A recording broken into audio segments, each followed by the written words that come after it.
lugar que é bom pra mim, é onde eu quiser estar. A estrela ainda brilha, ela é quem vai me guiar. Ser guerreira é minha sina, batalhando pra vencer.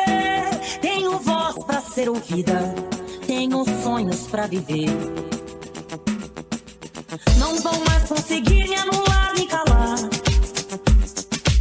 Ninguém vai me impedir de cantar e lutar.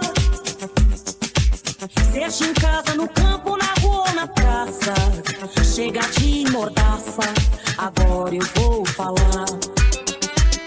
Porque eu sou mulher pra fazer acontecer. Eu sou uma delas, são elas por elas, ocupando os espaços de poder. Porque eu sou mulher pra fazer acontecer. Eu sou uma delas, são elas por elas, ocupando os espaços de poder.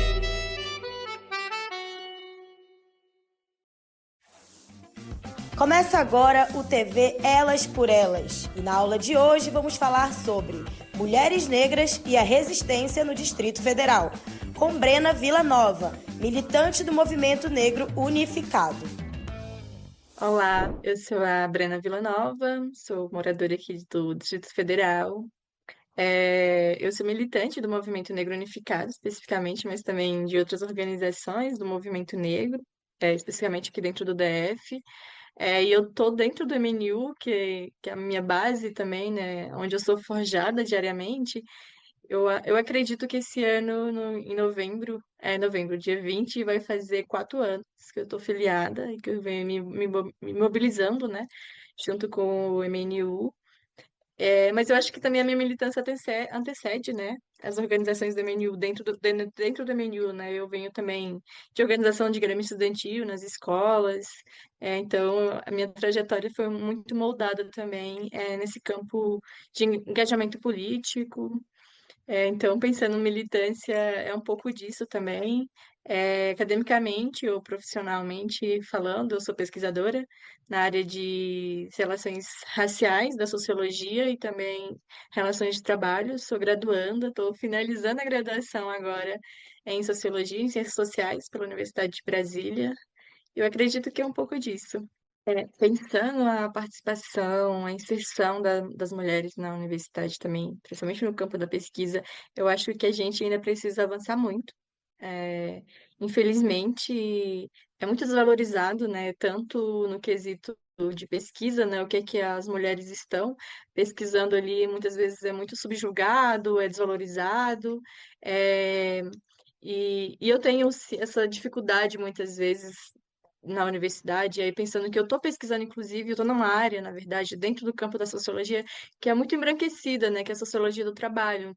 Pensando principalmente que o Brasil, ainda que a gente venha de uma colonização do tráfico negreiro de corpos, de trabalho escravo, que é muito moldado a partir das questões raciais, a sociologia no Brasil ela é muito embranquecida a partir, pensando principalmente as questões de classe, né? Sem especificar também que quando a gente vai falar de classe, que é a população pobre no Brasil e a população negra, né? Majoritariamente a população negra. E às vezes eu tenho muita dificuldade, como que eu estou pesquisando, como que eu estou transmitindo isso, e eu sinto, pelo menos eu, Brena, que às vezes eu sou mal compreendida, né? As formas, talvez, às vezes, inclusive, até termologias, né? Maneira mesmo de escrita ou de expressão mesmo, até campo de pesquisa, campo que eu vou pesquisar os sujeitos ali, muitas vezes é questionado, né, da forma ou porquê, quando se tem muita dificuldade, parece, de compreender também que questões raciais, elas precisam, né, ser compreendidas, não necessariamente primeiro, mas em conjunto, né, porque as relações, o corpo, a vivência das pessoas, elas são muito interseccionais, né. Então, por exemplo, pensar as entregadoras, que é o meu campo de pesquisa, né, pensar também as trabalhadoras domésticas ou também pensar as vítimas de trabalho escravo, né, que infelizmente a gente não tem um dado muito qualitativo quanto as mulheres que são resgatadas de trabalho escravo. A gente tem dificuldade para reconhecer muitas vezes aquela mulher que foi traficada, que foi colocada em uma situação de escravidão, muitas vezes um trabalho sexual, mas aí o Brasil ainda não conhece e não reconhece, né, o trabalho sexual como um trabalho, e muitas vezes ela nem conhece. Ela, enquanto vítima, né, de trabalho escravo, de tráfico para esses fins, né, de trabalho sexual, muitas vezes nem é categorizado dentro dessa perspectiva de pessoas em trabalho escravo, né? Então, ela está no trabalho sexual. É, então, a gente tem muita dificuldade também, desde pensando no sujeito, né, que eu estudo, como também pensando as mulheres que estão ali dentro. E como eu falei, a gente eu estou, né, no caso, num campo de pesquisa muito embranquecido e muito masculino também, né? Que quando a gente fala de sociologia, e principalmente sociologia do trabalho, as referências que a gente vai encontrar, primeiramente, são sempre homens e brancos, né? Então, eu tento fazer também uma mudança, assim, na minha perspectiva mesmo de pesquisa, sempre referenciar e sempre priorizar referenciar mulheres negras que também vêm trabalhando, pesquisando, homens negros também, penso nessa perspectiva. E ainda também, acho que é para acrescentar, como que eu vejo as mulheres ainda na universidade, né? A gente tem um aumento de mulheres dentro das universidades, mas a gente não tem um aumento de mulheres negras dentro das universidades. A gente não tem a permanência de mulheres negras na universidade. Então, ainda é muito dificultoso a gente conseguir progredir profissionalmente, porque as poucas que tem muitas vezes são até sabotadas, ou então não tem nem tempo, por exemplo, muitas vezes eu me pego, né, nesse momento de eu pesquiso sobre trabalho, mas às vezes eu sou impedida de pesquisar com maior qualidade porque eu estou trabalhando. Então, esse é o perfil ainda das mulheres que estão na universidade, que são mulheres que não têm a garantia de permanência dentro da universidade, como também muitas vezes não têm o tempo. E quando tem o tempo, são desvalorizadas, não são reconhecidas. Eu acho que a gente tem muito ainda para avançar e muito para lutar também para permanência dessas mulheres negras na universidade. Eu parto muito do princípio que quando a gente vai falar sobre trabalho, trabalhadores no Brasil, a gente tem primeiro que pensar como que o Brasil surge, né? Eu falo esse Brasil que a gente conhece. A gente vem de uma colonização a partir da escravidão de corpos de indígenas e negros, né? Quer dizer, africanos. É, e com isso, né, com a colonização, com todo o projeto colonialista e racista que o Brasil sofreu, até hoje as estruturas é moldada a partir das questões raciais. É tanto que enfim, a realidade, né, da população indígena ainda carece muita atenção. O genocídio da população negra sobre isso, e quando eu penso genocídio, eu não penso somente o corpo que é alvejado pela polícia, mas também é o corpo que é negado ao trabalho digno. E a minha pesquisa, ela também parte muito do que o Abdias Nascimento nos orienta, que ele vai falar que a gente não viveu de fato a abolição completa, né? A gente passou por uma falsa abolição, aonde a população negra ela foi jogada, né, nas periferias, nas favelas, e a partir daquele momento, inclusive, pioraram o genocídio, porque o corpo negro, né, ele fica à margem da sociedade, ele fica justamente o corpo que é para morrer, como enfim, a gente estuda também as questões da necropolítica, o genocídio também, desses corpos que estão à margem, né, da sociedade. E aí pensar o trabalho é justamente pensar onde está o negro, né, o corpo negro, onde estão as mulheres negras nesses espaços. E aí quando a gente pensa a questão de gênero, pior ainda, né?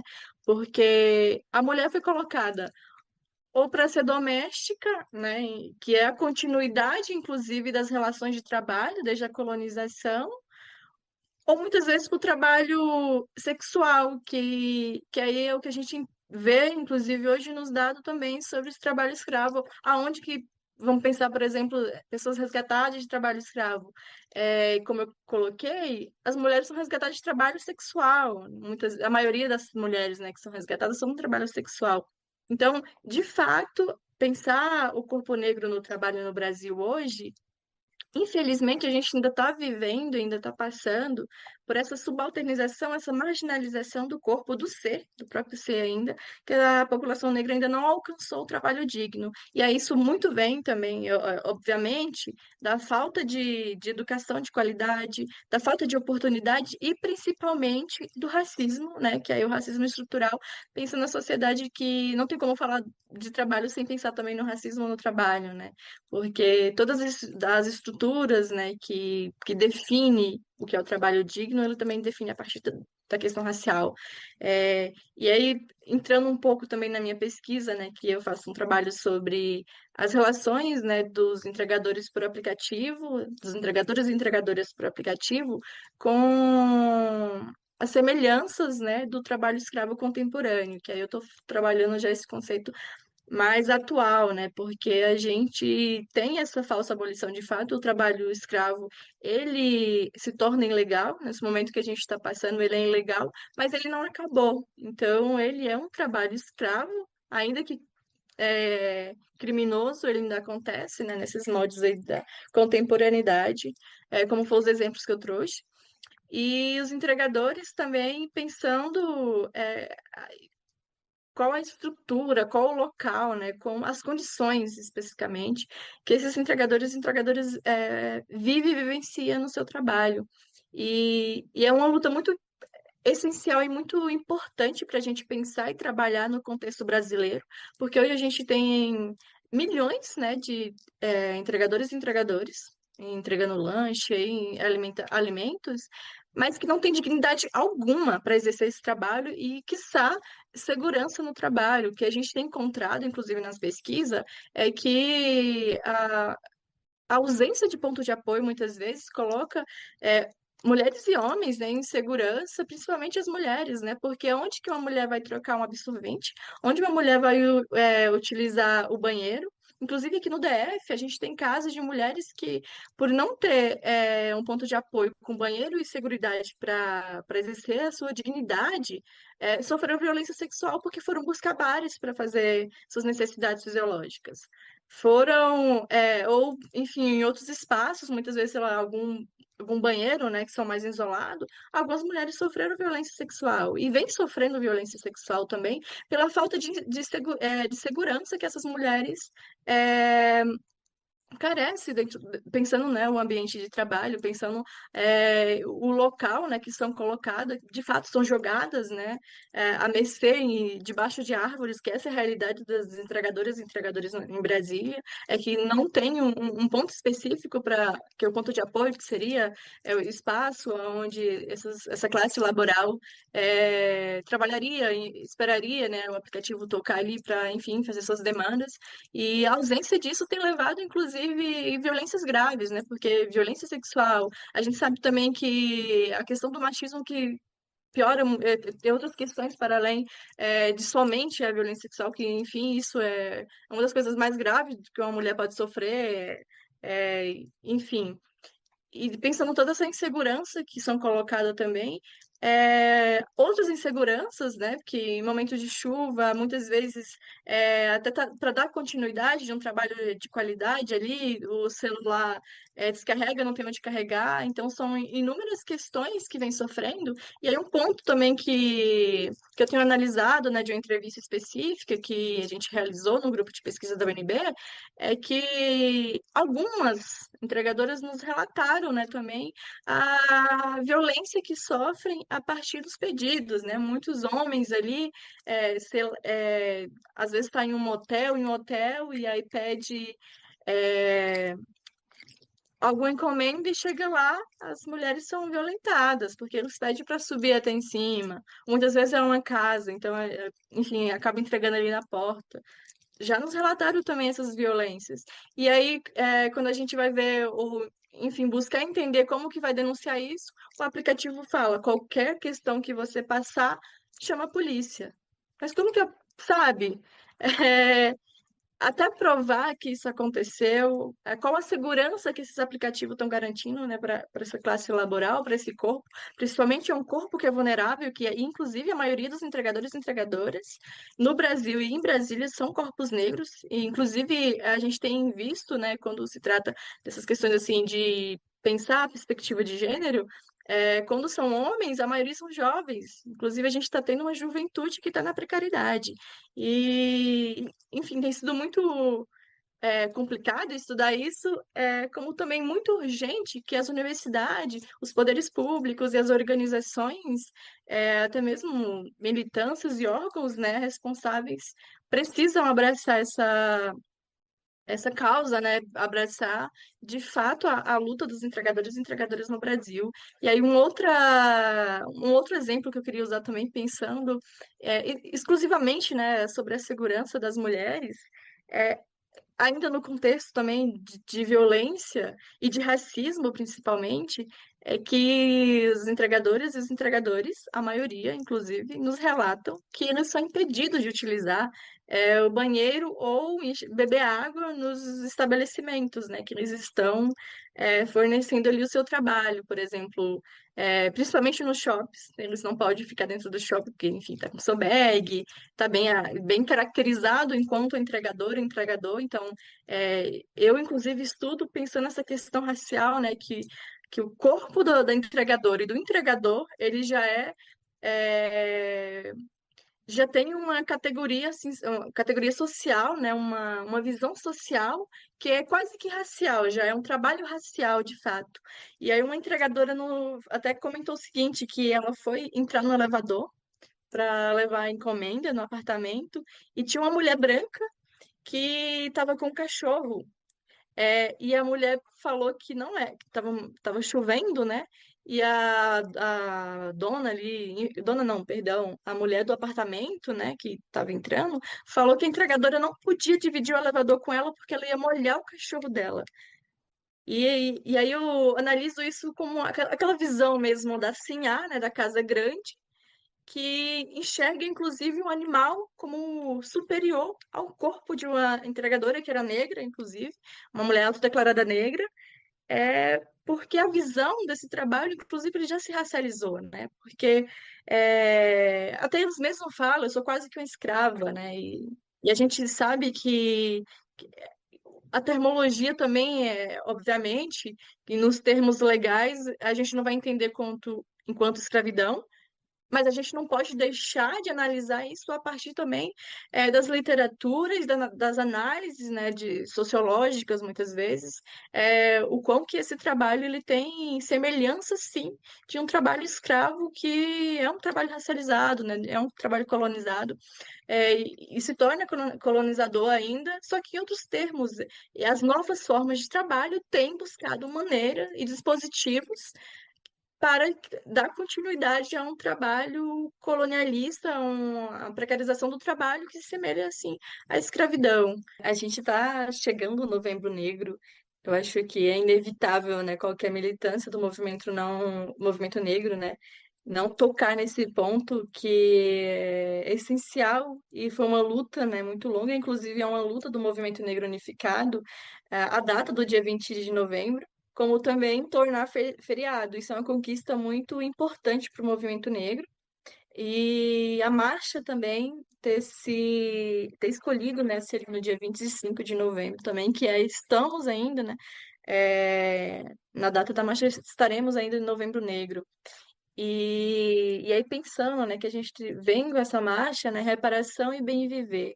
E reparar, né, reparação reconhecer que o Brasil, por exemplo, foi e permanece sendo muito racista e excludente com corpos negros, e especificamente de mulheres negras, e reparar isso, né? Entender que essa colonização, até hoje, a colonização, inclusive, se estende, né?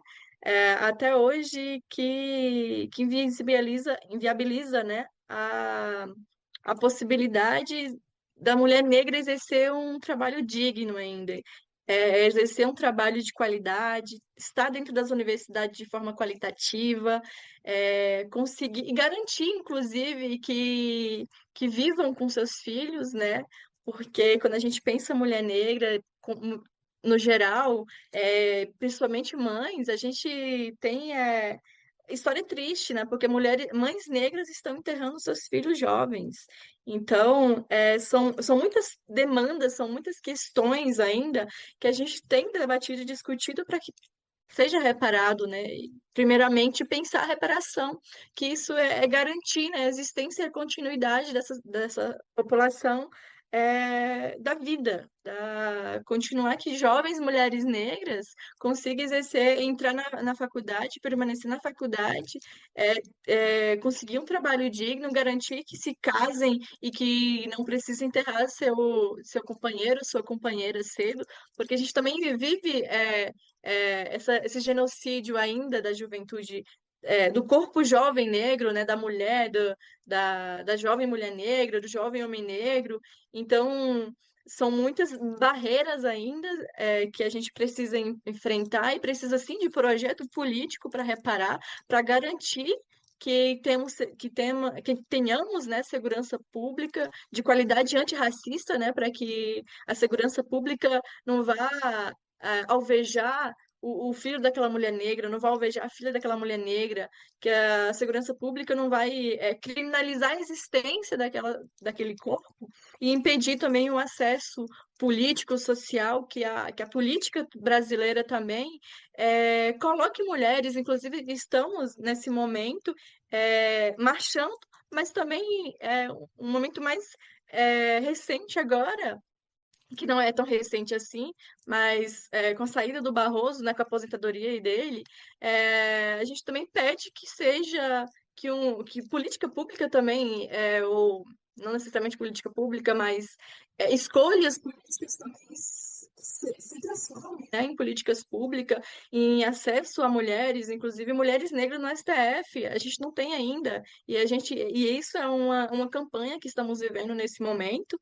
E a gente está chegando próximo à Marcha das Mulheres, e seria muito rico para a sociedade brasileira, para as mulheres negras brasileiras, que próximo à marcha a gente tivesse uma mulher, a primeira mulher negra no STF. Isso seria grandioso, seria histórico, e para além da simbologia, é uma necessidade. Mulheres negras precisam debater, precisam estar no judiciário, mulheres negras precisam estar à frente das decisões políticas que o Brasil tem que se discutir, tem que debater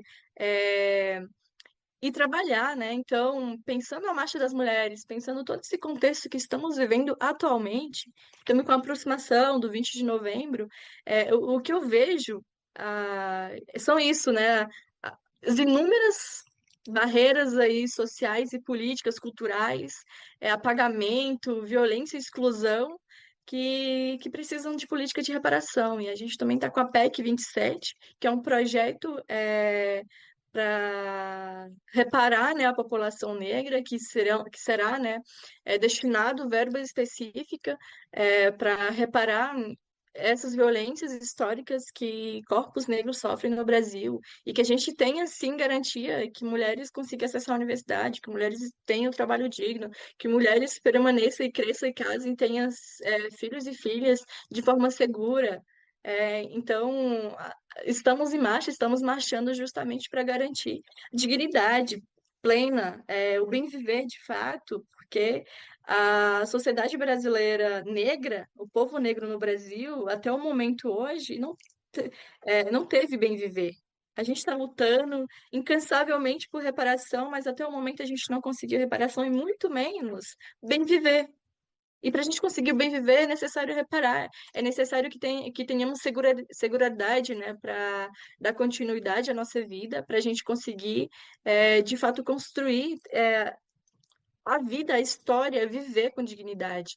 Porque quando a gente vai pensar as mulheres negras, principalmente as mulheres negras que são chefias de casa, que é a maioria no Brasil, são mulheres que estão em trabalho precário, são empregadas domésticas, babás, mulheres que passam 3 horas em um transporte público, chegam em casa, muitas vezes vai cuidar de um filho, dar atenção a um filho ali, e quando vai ver já é meia-noite, não tem tempo, vai dormir, acorda às 6 horas da manhã de novo para pegar transporte público, para trabalhar para uma pessoa que, inclusive, tá, muitas vezes que as pessoas que decidem a justiça no nosso país são as pessoas que estão trabalhando projeto de política social, são as pessoas que estão trabalhando projetos e política trabalhista, enquanto essas mães, mulheres negras, ou não mães também, mas mulheres negras em geral, e principalmente periféricas ou pobres, estão enfrentando a falta de dignidade, sem acesso pleno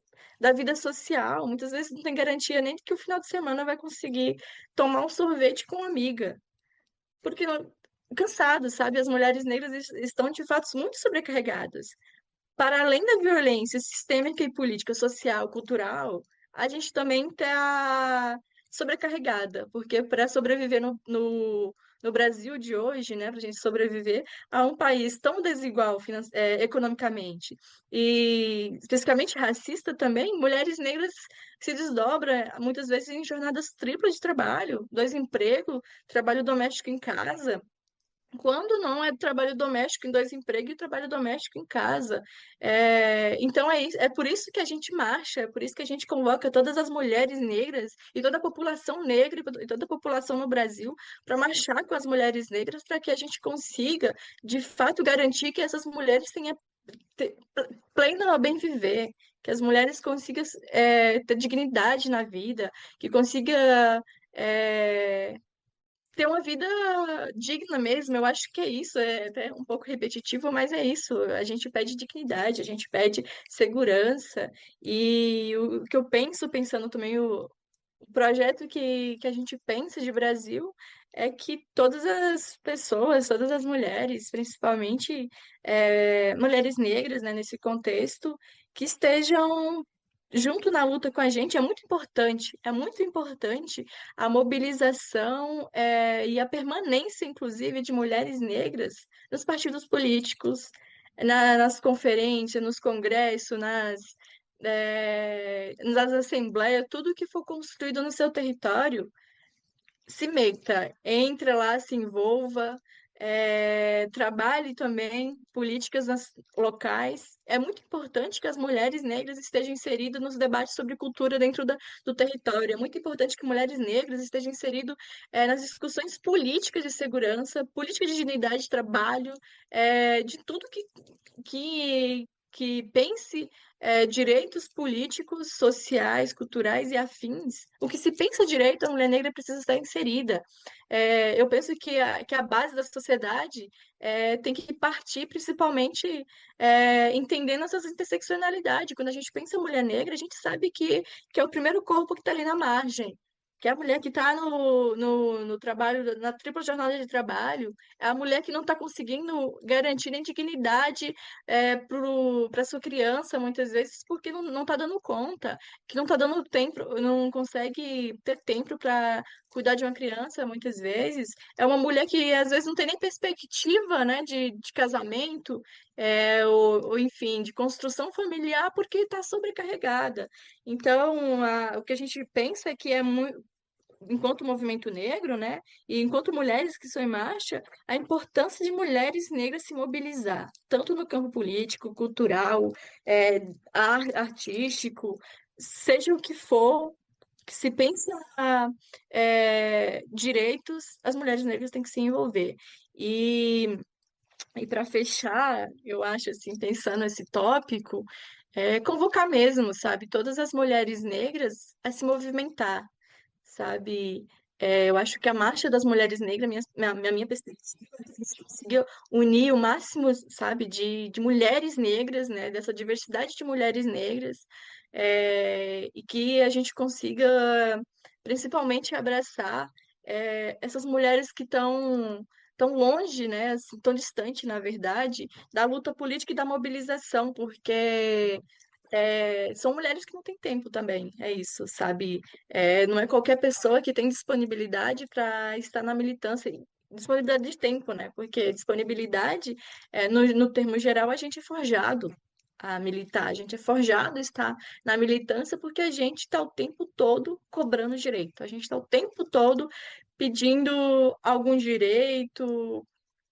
Então, assim, que convocamos e convoquemos, né, todas as mulheres negras também para marchar com a gente. Aqui no DF a gente tem um comitê que a gente está organizando com os demais é, de mais diversos, organização, grupos também de mulheres, para que a gente consiga fazer uma marcha bonita, mas que a gente também consiga mostrar para a sociedade que as mulheres negras, de fato, estão em marcha, mas as mulheres negras existem e são obrigadas a resistir. Então, a gente está aqui por bem viver e a gente também está por reparação.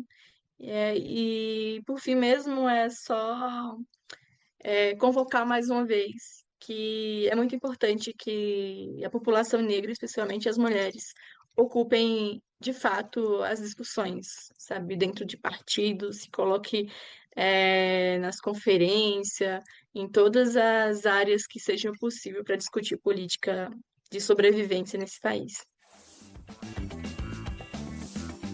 Hoje a aula foi sobre mulheres negras e a resistência no Distrito Federal, com Brena Villanova, militante do Movimento Negro Unificado.